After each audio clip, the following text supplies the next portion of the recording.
안녕하세요. 내알 유튜브 타로 강의 이하늘입니다. 이번 영상은 릴레이션십이라는 배열법을 설명드릴 건데요. 이 배열법은 내담자가 2명이 왔을 때 많이 사용하는 방법입니다. 말 그대로 릴레이션십이기 때문에 둘 사람 사이의 관계성의 역동성이 극명하게 드러나는 배열법이에요. 그래서 커플 상담, 부부 상담, 친구 사이의 관계를 보는데 많이 사용되는데요.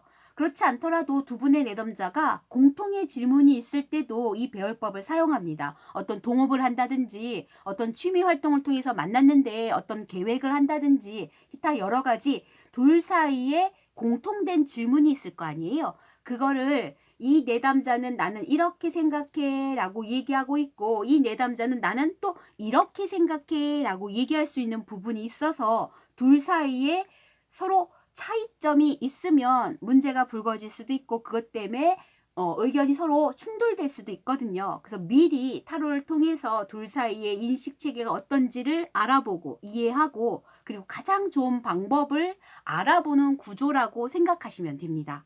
자, 그리고 이 세 번째 카드는 타로 마스터가 5장을 쭉 뽑을 거예요. 그래서 사자 내담자도 5장을 뽑을 거고요. 2번 내담자인 강아지도 5장을 뽑을 거고요. 타로 마스터도 이 질문에 개입을 해서 마스터도 5장을 뽑게 돼서 총 15장의 카드를 뽑아서 배열하는 구조입니다. 자, 그럼 한번 실제 사례를 들어가 볼게요.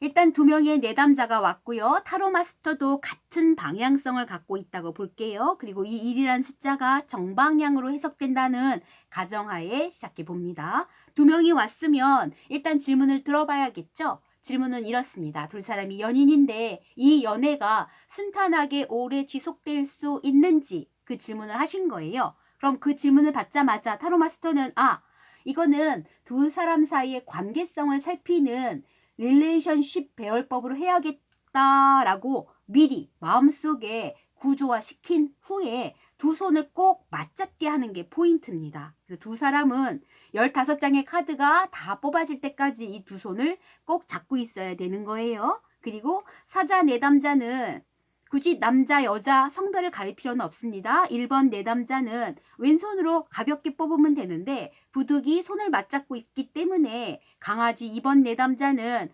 오른손으로 카드를 뽑게 됩니다.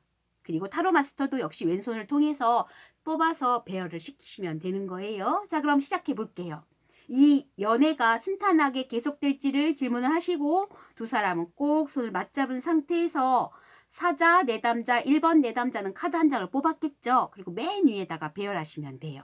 그러면 2번 내담자도 타로 카드를 하나 뽑겠죠. 뽑고서 이 1번 뽑힌 거 바로 옆에다가 또 본인의 1번 카드를 뽑아서 놓으시면 되는 거예요. 그리고 타로 마스터도 1번 첫 번째 카드를 뽑아서 이렇게 배열하면 되는 거예요. 즉 사자 내담자의 1번, 강아지 내담자의 1번 카드가 있는 거고 타로 마스터가 뽑아드린 1번 카드가 나란히 이렇게 놓여 있으면 됩니다. 자, 그럼 1번이 의미하는 바가 뭔지 한번 따라가 볼 건데요. 1번이 의미하는 바는 지금 이 문제에 있어서 사자 내담자는 어떤 행동을 취하느냐, 즉 액션에 관련된 이야기를 하는 거예요. 그리고 이 연애의 문제에 있어서 지금 현재 강아지 내담자는 이런 액션을 보이고 있는 거죠. 그럼 둘 사이에 취하는 행동이 틀릴 수도 있고 같을 수도 있어요. 그거에 대해서 일단 현재 상황 두 사람의 취하는 행동 모습을 보여준 겁니다.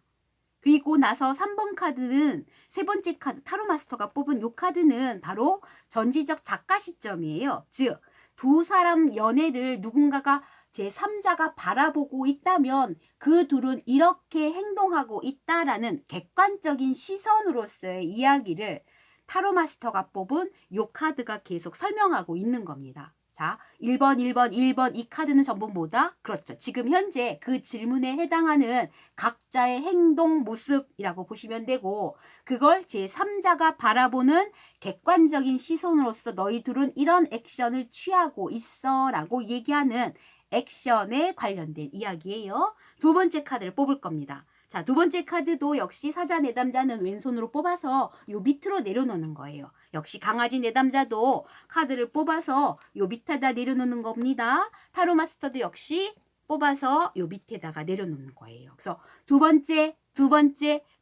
카드가 나오면 요 밑에다 배열하고 해석은 어떻게 하는 거냐면 want, 바램, 내가 원하는 거에 대한 이야기를 한다고 하시면 돼요. 즉 사자 내담자는 이 연애가 순탄하게 오래 가기 위해서 바라고 싶은 거, 바라는 거, 이 연애에 바라는 바가 무엇인지, 그럼 강아지 내담자는 난 이걸 원해 라는 그 바램들이 보이는 거고, 객관적인 시선으로 봤을 때 둘 사이의 연애가 순탄하게 되려면 이런 바램들이 있어야 합니다 라고 얘기해 주는 카드인 거죠. 그리고 세 번째 카드로 넘어갈 거예요. 사자 내담자가 세 번째 카드를 뽑으면 요 밑에다 배열하면 되고, 강아지 내담자도 한 장을 뽑아서 요 밑에다 이렇게 배열하면 돼요. 그리고 마스터도 역시 한 장을 뽑아서 배열하면 되는데, 요 세 번째 카드의 특징의 해석은 뭐냐면 바로 really want예요. 정말 원하는 바. 그래서 2번에서 그냥 단순하게 내가 바라는 거를 얘기했다면 표면상으로 이건 정말 마음속 깊은 곳에서 원하고 있는 바가 되는 거예요. 드러나진 않았으나 정말 내가 원하는 거, 정말 내가 원하는 거에 해당하는 거고, 요 카드는 둘 사이에 있어서 이러한 원함이 극명하게 드러나 있는 거죠. 그러니까 무의식에 들어져 있는 두 사람의 마음속의 모습이 여기에 드러나 있다라고 보시면 돼요. 그래서 이게 바로 객관적인 시선으로서 둘 사이의 관계를 조율하기 위한 조언에 가까운 제3자의 눈이라고 생각하시면 됩니다. 네 번째 카드를 뽑을 거예요. 역시 사자 내담자가 한 장을 뽑았겠죠. 그 밑에다 배열합니다. 강아지도 네 번째 카드를 뽑을 거고, 타로 마스터도 네 번째 카드를 뽑을 거예요. 이 네 번째 카드가 의미하는 바는 다 똑같은데 어떤 걸 말하냐면 약간 반성의 개념이라고 해야 될까? 이 연애가 순탄하게 계속 진행하고 싶어요 라는 질문을 했었는데, 그 질문을 했다라면 그 이전에 이런 필요 요소가 있었어요. 그러니까 이 연애의 발전성을 위해서는 당신들은 이러한 필요 요소가 이러한 필요성이 있었을 텐데 그걸 잘 못하실 수도 있겠네요 라는 반성의 개념이 조금 들어가 있는 목적성이죠. 그래서 이게 반드시 필요한데 라고 얘기하는 필요 요소에 관련된 니드의 개념으로서의 해석이 들어오게 됩니다. 자, 그럼 마지막 카드 5장을 뽑을 거예요. 사자 내담자도 5장 마지막 카드를 뽑았겠죠. 강아지 내담자도 5장 마지막 카드를 뽑았습니다. 타로 마스터도 5장의 카드를 마무리해서 이렇게 배열을 하는 거예요. 그럼 이 5번 카드가 얘기하는 바는 뭘까요? 그렇죠.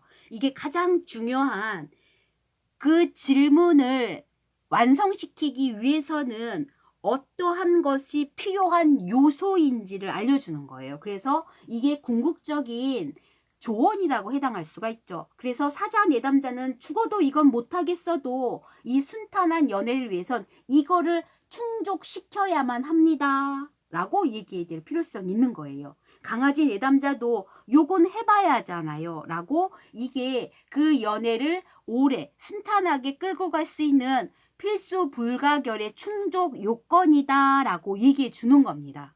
그리고 요게 바로 타로 마스터가 봤을 때 이러한 충족 요건이 반드시 필요하다라고 얘기해 주는 카드가 됩니다. 자, 그래서 15장의 카드로 릴레이션십 배열을 설명드렸어요. 다음 시간에 연결해서 설명드리겠습니다.